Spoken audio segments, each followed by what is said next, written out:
کہ کل قیامت کے دن ایک عورت 4 مردوں کو جہنم میں لے جائے گی۔ عرض کیا گیا وہ کیسے؟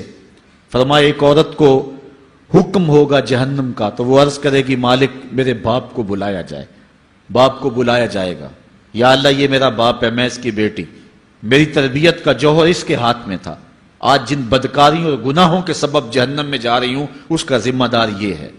وہ باپ جس نے اپنے بیٹی کو سب کچھ دیا، اپنی اولاد کی تعلیم کے لیے اپنے پلاٹ بیچ دیے، جائیدادیں فروخت کر دیں، نہیں دیا تو دین نہیں دیا، کل قیامت کے دن وہ اللہ کے حضور کیا جواب دے گا؟ ارشاد ہوگا اسے بھی پکڑو، اس کے باپ کو بھی پکڑو اور جہنم میں لے جاؤ۔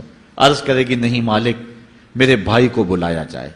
بھائی کو بلایا جائے گا، مالک یہ میرا بھائی ہے، میں اس کی غیرت تھی، میں جن راہوں پہ چل کر کے تیرے عتاب اور تیرے قہر و غضب کی حقدار بنی اس کا ذمہ دار یہ ہے، اگر یہ مجھے روکتا، اپنی آبرو کی حفاظت کرتا، اپنی ناموس کا پہرا دیتا تو میں ان راستوں کی مسافر کیسے بنتی؟ میری خرابی کا ذمہ دار یہ ہے۔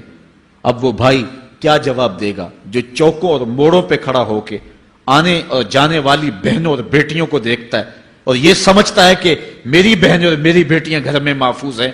وہ قیامت کے دن کیا جواب دے گا؟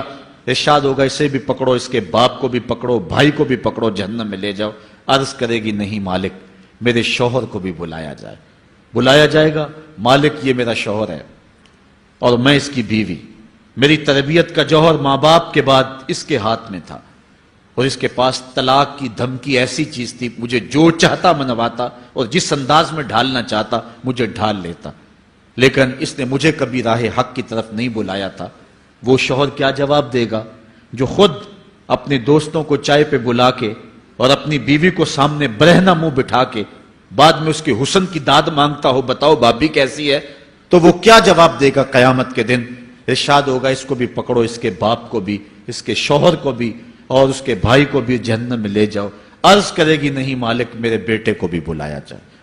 بیٹے کو بلایا جائے گا، مالک یہ میرا بیٹا ہے، میں اس کی ماں ہوں، میرے سینے میں اس کے لیے تڑپتی ہوئی ممتا تو نے رکھی تھی، یہ روٹھ جاتا تو زندگی اجاڑ ہو جاتی، جو بھی چاہتا ضد کر کے منوا لیتا، مجھے کسی کے گھر کے برتن بھی مانجنے پڑے تو میں نے اس سے بھی گریز نہیں کیا، اس کی ہر فرمائش کو پورا کیا، اپنا زیور بیچ کے اس کی تعلیم مکمل کروائی۔ اگر یہ ضد کرتا کہ امی آپ نماز نہیں پڑھتی، میں آپ کے ہاتھ کا کھانا نہیں کھاؤں گا، امی آپ یہ عمل کیوں کرتی ہیں، یہ شریعت میں جائز نہیں ہے، تو میں جو ہے وہ کھانا نہیں کھاؤں گا، تو کیا میری ممتا مجبور نہ ہو جاتی؟ اس نے ساری زندگی کیا مجھے اس کے بارے میں کوئی کہا تھا، نیکی کی طرف بلایا تھا، بدی سے روکا تھا؟ جس بیٹے نے اپنی ماں سے ہر ضد پوری کروائی ہو تو اس نے صرف دین کے بارے میں کوئی ضد نہیں کی ہے، تو وہ کل قیامت کے دن کیا جواب ہوگا؟ ارشاد ہوگا اسے بھی پکڑو، اس کے باپ کو بھی پکڑو، اس کے خاوند کو بھی پکڑو، بھائی کو بھی پکڑو، بیٹے کو بھی پکڑو اور 5 کو گھسیٹ کے جہنم میں لے جاؤ۔ فرمایا ایک عورت 4 مردوں کو قیامت کے دن جہنم